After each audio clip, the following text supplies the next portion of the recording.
Right now, there are hundreds of missing children in Virginia. It makes sense that a photo would help someone somewhere recognize them. But as I learned in this News 3 investigation, police haven't submitted photos of dozens of missing children here at home.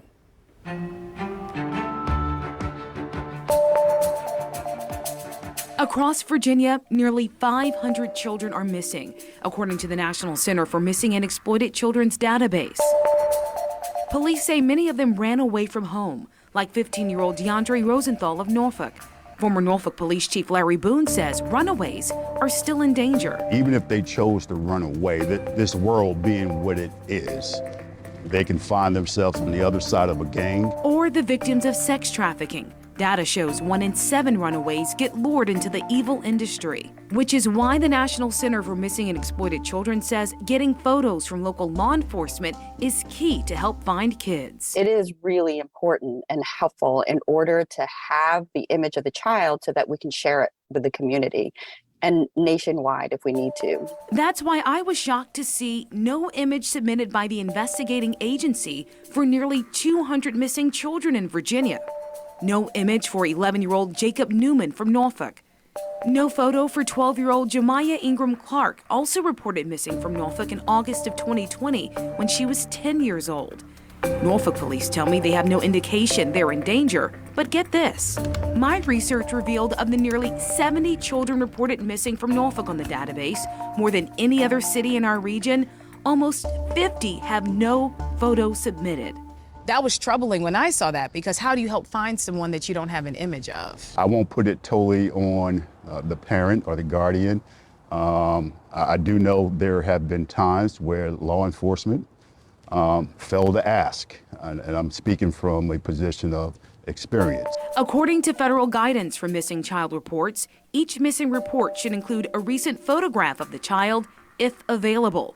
The if leaves it up to investigators on how far they'll go to find a photo. I've seen investigations in my time where the investigator might have not been as determined as he or she should because of the person's history of chronically running away. Boone says that a lack of empathy from some investigators is part of the problem. So is a lack of manpower in police departments and a lack of cooperation from some parents. It doesn't help the investigator when he goes and speaks with the parent.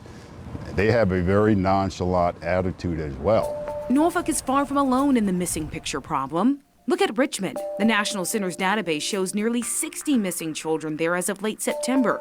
More than 40 didn't have a picture connected to their cases.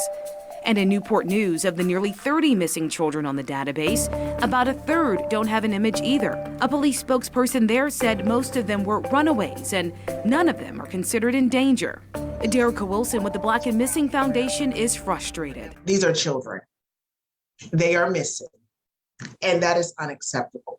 Given that negative perception in society is if you're labeling them as a runaway, whatever happens to him or her while they're out there, they brought it on themselves because they ran away. That is part of the issue. I can tell you from experience, you see an individual that is a chronic person that runs away. You don't take it as seriously as you should.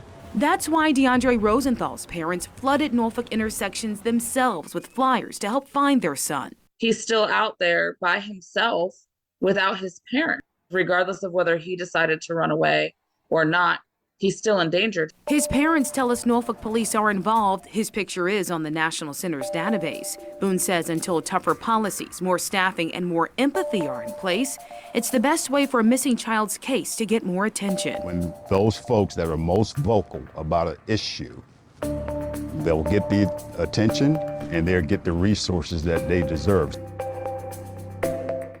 Now, my investigation revealed missing images for children in all of the 7 cities at some point this year.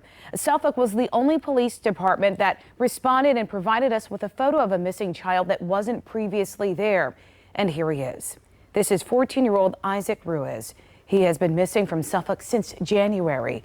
He doesn't speak English. If you know where he is, contact police and help reunite him with his family or caregivers. Now, there are several resources to help parents if their children go missing from the Black and Missing Foundation and the National Center for Missing and Exploited Children. We'll have that inside this story at WTKR.com. You'll also find my extended conversation with former Norfolk Police Chief Larry Boone about how race and poverty play a role in the number of missing cases and how deeply they're investigated.